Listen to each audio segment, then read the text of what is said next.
Welcome to What the Dead Man Say, Whispers from the Grave. In this episode, we take you deep into one of England's most iconic and haunted royal residences, Hampton Court Palace. A grand estate that whispers with the echoes of its past, of kings and queens, treachery and triumph, and of those whose presence lingers long after death. Imagine yourself stepping into the palace. The towering walls rise around you, their ancient bricks worn by centuries of history. As you walk through the great oak doors, there's an unmistakable chill in the air. A heavy silence that presses in, as if the very stones of the palace are holding their breath. This palace is more than just a monument to a bygone era. It's a place where the past lives on, sometimes in ways far more real than we can ever imagine.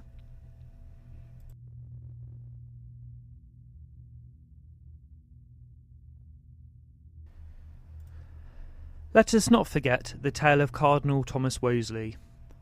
Once one of the most powerful men in England, second only to King Henry VIII himself. Wolsey built much of Hampton Court, intending it to be his grand estate, yet, after failing to secure Henry's divorce from Catherine of Aragon, he fell from grace. Imagine walking through Wolsey's private chambers. The air is thick with tension, the grand walls closing in, as if to remind you of the weight of his downfall. The man who was once a kingmaker now walks the halls in disgrace. It's said that his spirit lingers here, unable to leave behind the ambitions that crumbled in these very rooms. Visitors often report seeing a tall, imposing figure in dark robes, walking slowly and deliberately through the corridors of the palace. His face is etched with sorrow, his head bowed low, as if burdened by the failures of his life. Some say they've heard the faint sound of whispering Latin prayers, as though Wolsey is still seeking absolution for his sins. Others feel a deep sense of dread when passing through these halls, as if the very air is heavy with regret and the weight of unfinished business.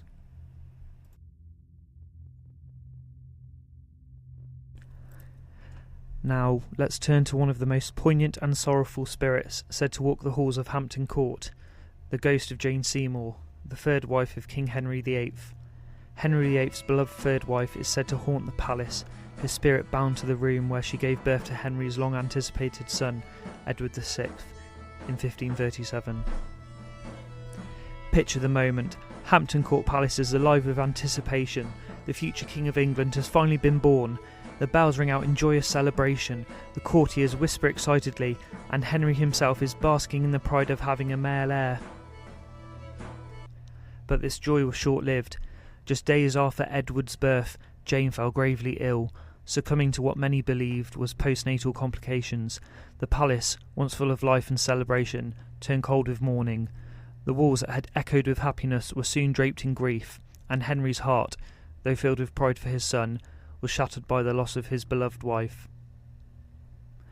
Now imagine walking through the silver stick staircase, a narrow winding path that Jane herself may have once walked. The staircase is dimly lit, the stones worn smooth by centuries of footsteps. As you stand there, alone in the stillness, a soft breeze stirs, though the air is still, and then you feel it, the unmistakable sensation that someone is nearby. You glance up, and there she is, Jane Seymour, her figure pale and ethereal, glides down the stairs in a flowing white gown. Her face is soft but tinged with sorrow, her eyes distant and full of longing. She walks slowly, gracefully, her hand trailing lightly along the banister, as if she's still searching for the son she left behind, for the life she lost too soon. The closer she gets, the more palpable her sadness becomes. It clings to the air around you like a mist, chilling you to the bone. As she reaches the bottom of the stairs, she pauses for just a moment, her eyes lingering on something unseen.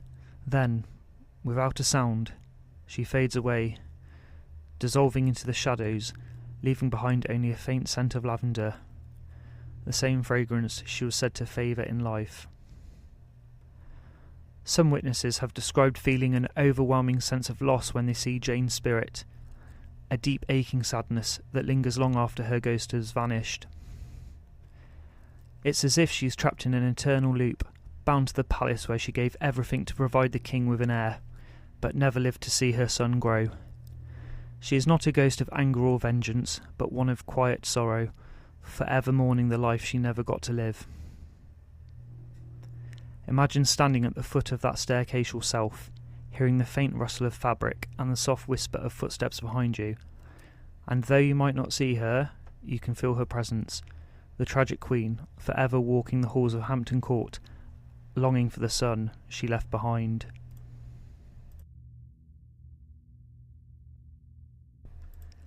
Next, we turn to Catherine Howard, Henry's ill-fated fifth wife. Her haunting presence is one of the most famous at Hampton Court. Imagine walking through the haunted gallery, a long corridor lined with dark wood panelling and faintly flickering torches. There's a chill in the air that doesn't belong, as though something unseen is watching from the shadows. It was in this very gallery that Catherine ran for her life, desperate to reach the king and beg for mercy. Convicted of adultery, she was arrested and confined within the palace, knowing her fate was sealed. One night, she broke free, racing through the corridors towards Henry's chapel, hoping to reach him and plead for her life. Now, centuries later, her panicked footsteps and heart-wrenching cries still echo through the gallery. Imagine standing there, the dim light casting long, eerie shadows on the walls, and then you hear it. A faint rustle, a whisper of movement in the still air. The corridor stretches ahead of you, empty, but suddenly you hear it again. The sound of soft, frantic footsteps begin to echo down the hall, growing louder with every passing second. You freeze in place, heart pounding, as the unmistakable cry of a woman fills the space, desperate, terrified. "Henry! Henry!" She screams, her voice full of despair, but as the sound reaches its climax, it stops abruptly, leaving the air thick with the silence of the condemned. Some who have walked this gallery claim to have seen her ghost, pale and translucent, her white gown flowing behind her, her face twisted with fear. She moves swiftly, almost running, her hands outstretched, forever trying to reach the chapel where her king waits. But she never makes it. Others feel a sudden drop in temperature, a gust of icy wind that sweeps through the corridor, chilling them to the bone. They know, instinctively, that Catherine is near, trapped in an eternal loop of terror and regret, replaying her last moments over and over again. It's a haunting that leaves those who witness it shaken to their core, as though they've glimpsed a tragedy that refuses to fade with time.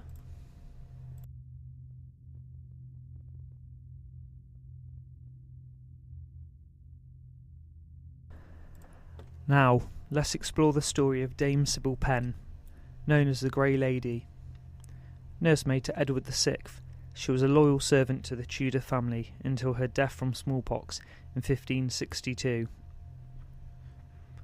Her presence became known after her tomb was disturbed during renovations in the early 19th century.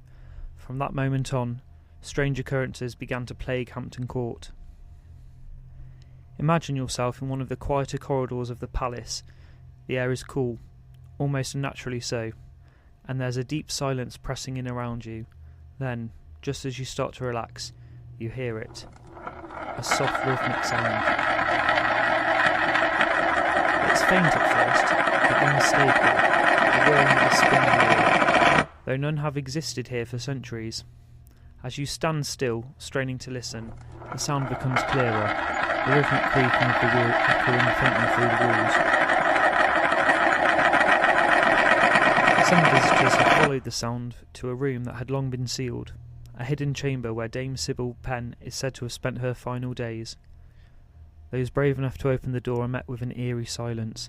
The spinning wheel stopped, and the room colder than it should be. Her spirit, dressed in grey, is often seen roaming the palace corridors, her figure faint and translucent. She walks with purpose, as if still tending to her duties, bound to the palace by a loyalty that even death could not sever. Some have claimed to feel her touch, a light icy brush on the shoulder as they pass through the hallways she once walked. Others have reported hearing the soft hum of a lullaby, as though she is still caring for the child king she nursed in life.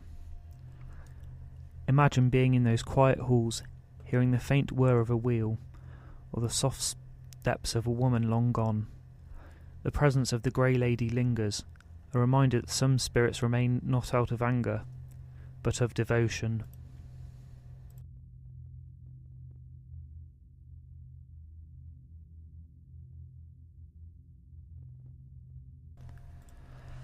Let's turn to the bustling heart of Hampton Court in its heyday, the great Tudor kitchens. In the 16th century, these rooms would have been alive with activity. Imagine the heat from the roaring fires, the clang of pots and pans, and the constant murmur of servants preparing meals for King Henry VIII's court. The air would have been thick with the scent of roasting meat and freshly baked bread, the sounds of life and labour filling every corner. But now, centuries later, the kitchens are cold and still. Or are they? Many who visit today report hearing strange ghostly echoes of the past, pots clanging, fires crackling, even the faint scent of roasting meat lingering in the air. As you stand there, you feel the space come alive in your imagination, but then the unmistakable sound of footsteps echoes off the stone floor behind you. You turn, expecting to see someone, but there's no one there. The room remains empty, yet the noise persists, as though the long-dead kitchen staff are still hard at work, preparing grand feasts for a court that no longer exists. Some visitors have even claimed to see shadowy figures moving just at the edge of their vision. These spectres, dressed in the garb of old servants, glide through the kitchens as though they are unaware that centuries have passed. It's as if the palace history refuses to fade, forever etched into its very walls. Then there's a tale that sends an extra chill down the spine. The sighting of a ghostly young boy darting quickly through the kitchen, disappearing into the shadows before anyone can get a good look. His figure is small, quick, and elusive, leaving behind only the faintest trace of his presence. Many believe he was a servant boy who met a tragic end in these very kitchens, perhaps from an accident in the dangerous heat and chaos of the Tudor era. Now his spirit seems forever caught in the cycle of his duties, bound to the place where he once lived, worked, and perished. The most unsettling part, some visitors report that they not only see him, but feel a chill brush past them as he scurries through, leaving an icy touch that lingers long after he's gone. As you stand there, the sense of something just out of sight grows stronger, as though the past is not so far away after all.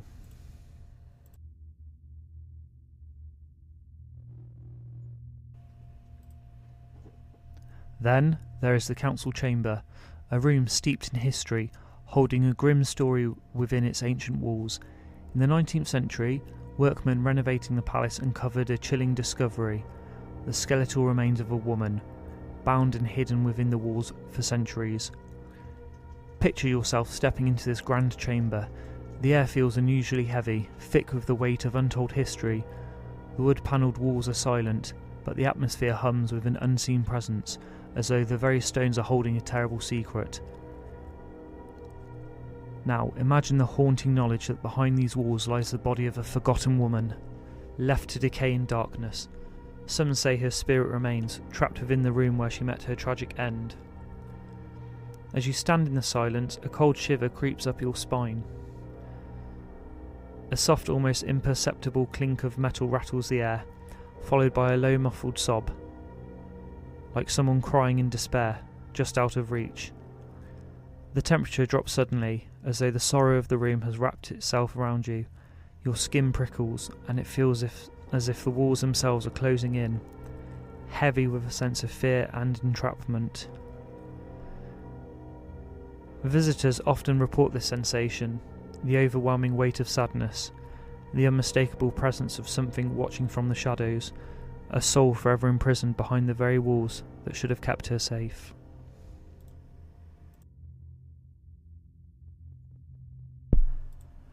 One of the more mysterious spectres of Hampton Court is the Lady in Blue.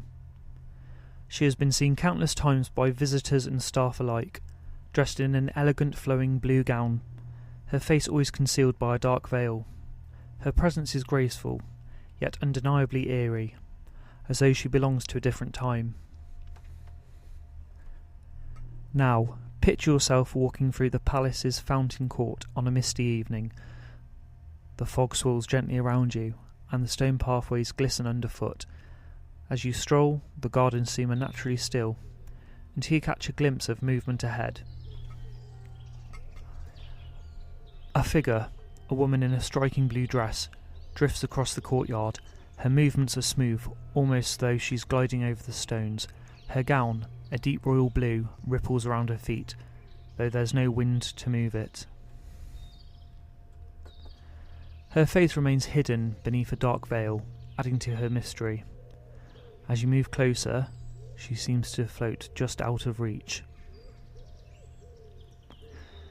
Visitors who have followed her say that she leads them towards the cloister gardens, her silent steps never faltering, but just as she reaches the entrance, she pauses. For a fleeting moment, she turns, as if to reveal her face, to speak perhaps, only to vanish without a trace, leaving nothing but the lingering chill of her sadness. Who was she? Some believe she may have been a forgotten mistress, cast aside and heartbroken. Others whisper of a noblewoman who suffered a tragic loss. Her identity remains a mystery, but her sorrow is palpable, echoing through the gardens like a spectre of grief from a time long past.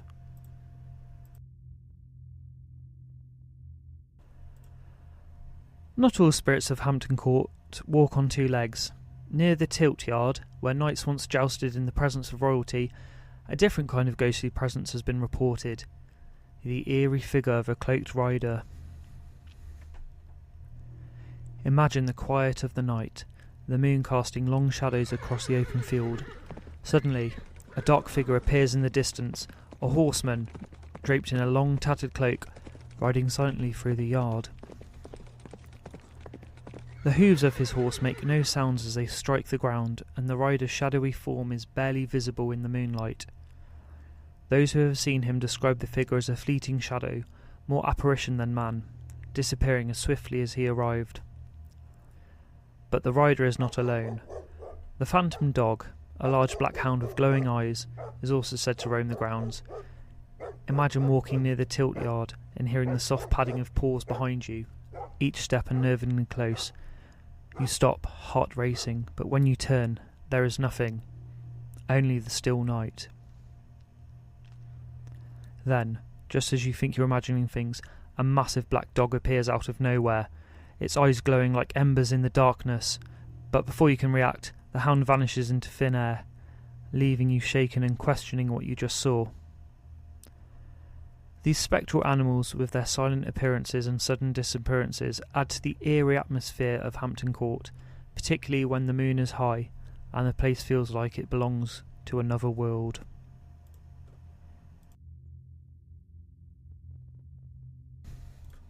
And now we arrive at King Henry VIII's Great Hall, the grandest and most imposing room in Hampton Court. Once the scene of lavish banquets, celebrations and royal intrigue, the Great Hall is now home to something far more unsettling, a lingering presence that many believe to be King Henry VIII himself. Picture stepping into the hall late at night. The vast space feels hollow and echoing, the towering ceilings dwarfing you as the faint glow of candlelight casts dancing shadows across the ancient tapestries. As you walk across the stone floor, your footsteps echo unnervingly in the stillness. The air feels thick, almost oppressive, as though the very weight of history is pressing down upon you. Some visitors report feeling a sudden chill as they move through the hall, as though an invisible force has brushed past them. Others have felt an unmistakable presence watching them from the shadows, as though Henry VIII himself is still surveying his domain, centuries after his death. Imagine hearing it, a faint rhythmic sound, the unmistakable sound of boots crossing the stone floor, slow and deliberate, as if someone is walking through the hall beside you. It is said that Henry's spirit still haunts this room, bound to the palace that was once his pride and joy. Some have even seen his imposing figure at the head of the hall, his regal attire gleaming faintly in the dim light. His face is stern, his eyes watchful, but when you blink, he is gone.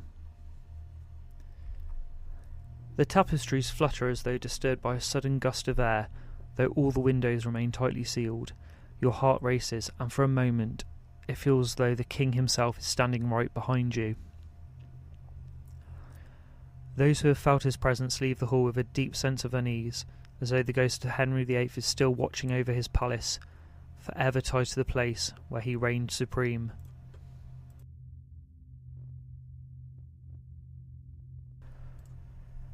As you walk through Hampton Court, remember that you are not alone. Whether it's the mournful cries of Catherine Howard, the sorrowful spectre of Jane Seymour, or the distant whirring of Dame Sybil's spinning wheel, this palace resonates with the presence of those who have never truly left. Thank you for joining me on this chilling journey. If you've your own ghostly encounters or stories to share, send them to whatthedeadmensaypodcast@gmail.com. I'd love to hear from you. Next time we'll delve into another haunted site, rich with history, mystery and spirits that refuse to rest. Until then, stay curious, listen to whispers from the grave and tread carefully, for you never know what might be lurking in the shadows.